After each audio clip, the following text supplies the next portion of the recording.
मेरे को जैसे बिहार की थोड़ी कुछ बातें ध्यान में आई तो मैंने सोचा कि आज आपसे शेयर करूं। ये तो आपको पता है, लेकिन यहाँ पे मैं एक चीज़ कहना चाहूँगा। लिटरेसी रेट बिहार में 61.8% है, मेल 71.2%, फीमेल 51.5%। और इंडिया का जो एवरेज रेट है वो 73% लिटरेसी रेट है as per census of India. Male 80.9%, female 64.6%। Bihar has to do lot to catch up.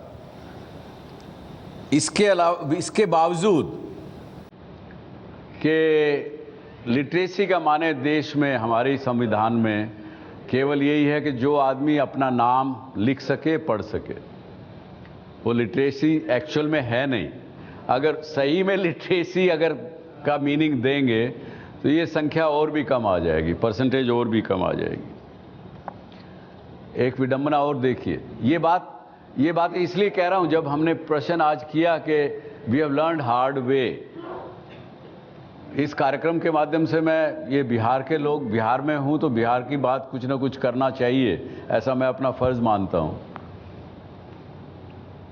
Rural population जो है पूरे देश भर में केवल 48.27% रूरल पॉपुलेशन में पाइप वाटर मिलता है।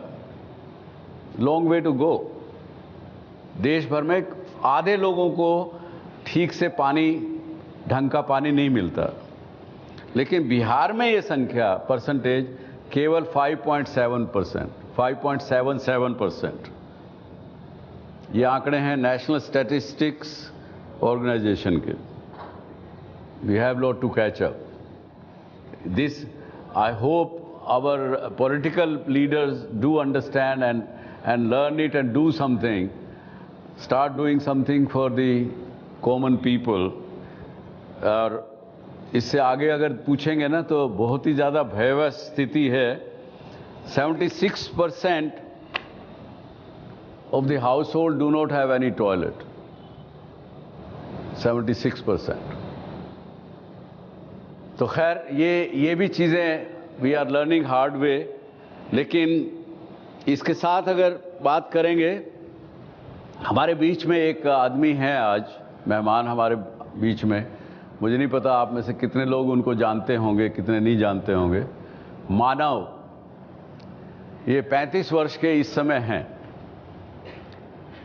और जब इनकी उम्र 13 वर्ष थी, 9वीं क्लास में पढ़ते थे, उस समय जब इन्होंने आसपास देखा अपने गांव में कि लोग नशा करते हैं, खैनी खाते हैं, तंबाकू खाते हैं, उससे कैंसर होता है, उससे तकलीफ होती है। 9वीं क्लास का एक लड़का पढ़ाई भी करते रहता है, लेकिन साथ साथ इसके ऊपर भी काम करता है। आज उनसे बात करेंगे, चर्चा करेंगे कि उन्होंने कैसे क्या किया और आगे क्या योजना इनकी है। इससे पहले हमने भी बहुत से चेंज एजेंट हम रिकॉर्ड करते हैं इस शो के लिए। देयर इज वन डॉक्टर कोले of Maharashtra. Let us see what he did.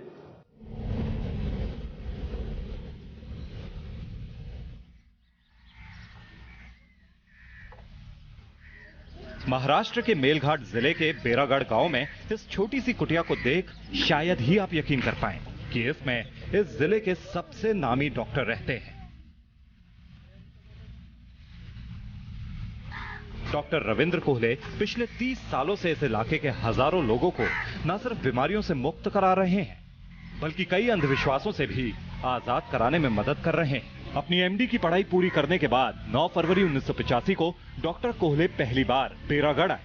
उन्होंने पाया कि इस इलाके के 65 किलोमीटर के दायरे में कोई भी अस्पताल नहीं था। हर वर्ष 1000 में से 300 बच्चे सही इलाज ना मिल पाने के कारण पैदा होते ही मर जाते थे।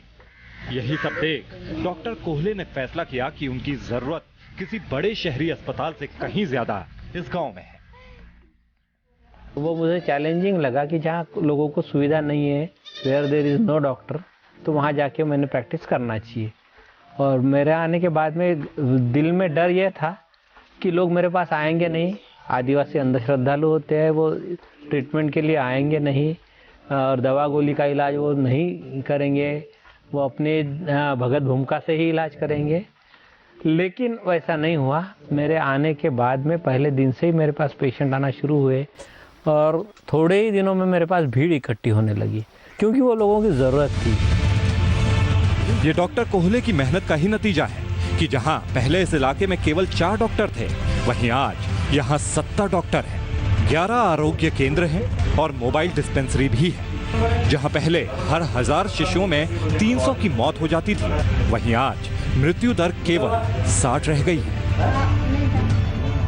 और इस बदलाव का पूरा श्रेय डॉक्टर कोहले और उनकी पत्नी को जाता है, जिन्होंने न सिर्फ लोगों का इलाज किया बल्कि हर क्षेत्र में उनकी मदद की। डॉक्टर साहब ने रात को 10 बजे लेके बैरागढ़ आए, फिर यहाँ से वापस लेके धारनी गए, धारनी से फिर रात को हमको अमरावती लेके गए हमारे पिताजी के साथ, और वहाँ ले जाके उन्होंने जो रविंद्र कासट थे डॉक्टर साहब, उनके यहाँ इलाज करवाया उन्होंने अपने हिसाब से। तो अभी उतने ठीक तो नहीं, लेकिन तो भी जो हाथ कटने की नौबत थी उससे बचा है। एक गांव जहां अस्पताल नहीं था, सड़कें नहीं थी, आज वहां 70% गांव पक्की सड़कों से जुड़े हुए हैं। सर्जिकल केयर की कमी थी, लेकिन उसके लिए भी एक ऑपरेशन थिएटर का निर्माण हो रहा है। भविष्य और भी उज्जवल नजर आ रहा है और इस बदलाव के पीछे केवल एक ही नाम है, डॉक्टर रविंद्र कोहले। तो अगर आप भी ला रहे हैं अपने क्षेत्र में कोई बदलाव, तो हमें लिख भेजिए। हमारा ईमेल एड्रेस है clubbsc@zmedia.slgroup.com और हम बताएंगे देशवासियों को आपके हौसले की कहानी।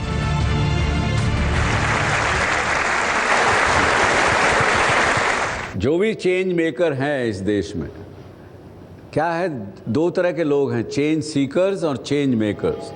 उनको मिलाना ये हमारा काम रहेगा।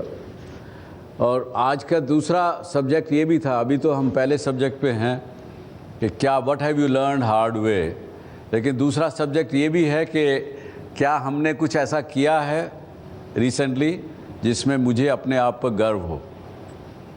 Have I done something good on which I feel proud. तो ये भी इस सब्जेक्ट पे भी चर्चा करेंगे। अभी मैं बुलाता हूँ मानव को आपके सामने। मानव आइए। उनका पूरा नाम है आशुतोष मानव, लेकिन अपने आप को मानव कहते हैं। नमस्ते सर। और आप सभी लोग को भी नमस्ते, सभी को प्रणाम। इनके पोशाक देख रहे हैं, ये पिछले 20-25 साल से यही पोशाक पहनते हैं। मतलब ये नहीं, यही कपड़े, बस इसी कलर का। ऊपर का रेड माने क्रांति और नीचे का वाइट यानी शांति। Thank you very much. तो आपने जो, जब आप 9वीं क्लास में थे, आपने जब देखा लोगों को नशा खासकर तंबाकू का करते हुए, उससे आपने एक मानव सेवा संघ का निर्माण किया, जिसको आप NGO भी रजिस्टर नहीं कराए, क्योंकि आप अपने और आसपास के लोगों की सहायता से ही उसका काम कर रहे हैं। और इनके पूरे इलाके में इन्होंने बहुत लोगों को तंबाकू खाना और नशा वगैरह करना छोड़ा। आप बताइए, आप क्या संदेश देना चाहेंगे हमारे इन सब लोगों को और जो दर्शक घर बैठे हुए देख रहे हैं उनको? इस मंच के माध्यम से केवल एक ही संदेश देना चाहेंगे, चूँकि मैं अपने बारे में बताना चाहूँगा कि उस छोटी सी उम्र में जब हमने देखा कि कैसे हमारे परिजन, कैसे हमारे आस पड़ोस के लोग नशीले पदार्थों की चपेट में आने के बाद, नशीले पदार्थों में खास करके उस समय आपको याद होगा नया नया गुटखा चला था, और गुटखा के चलते उस समय मूवमेंट जो हमने शुरू किया था, गुटखा छोड़ो आंदोलन, तो मुझे लगा कि हमारे भाई अगर ऐसा होना शुरू हो जाए और सभी लोग नशीले पदार्थों की चपेट में आना शुरू हो जाए, तो वो दिन दूर नहीं, 20-25 साल के बाद ये कैंसर महामारी का रूप ले लेगा। और हम लोग पशु से अलग हैं। पशु भी बाल बच्चा पैदा करते हैं, उसकी देखभाल करते हैं, आप लोग सभी जानते हैं, बहुत बढ़िया से देखभाल करते हैं, बहुत सारा काम करते हैं। लेकिन हमें, यानी हम सभी मानव को अगर पशु से अलग किया गया है, तो जो चीज़ उनके पास नहीं है वो चीज़ हमारे पास जो है वो है विवेक। इंसानियत और उस इंसानियत का तकाजा देते हुए, उसको महसूस करते हुए मुझे लगा कि इस मानव जीवन के लिए हम केवल अपने लिए नहीं बल्कि अपने आस पड़ोस के लोगों के लिए, जनता समाज के लिए, राष्ट्र के लिए समर्पित कर दें। और आज से उस समय से मैंने शपथ लिया कि हम गुटखा तंबाकू जनित समस्त नशीले पदार्थों के खिलाफ अनवरत अभियान चलाएंगे और जब तक ये समूचे बंद नहीं हो जाते। देखो, इस बात से जो तालियों की गड़गड़ाहट है, इससे लगता है मुझे कि यहाँ कोई लोग कोई गुटखा वुटखा नहीं खाते।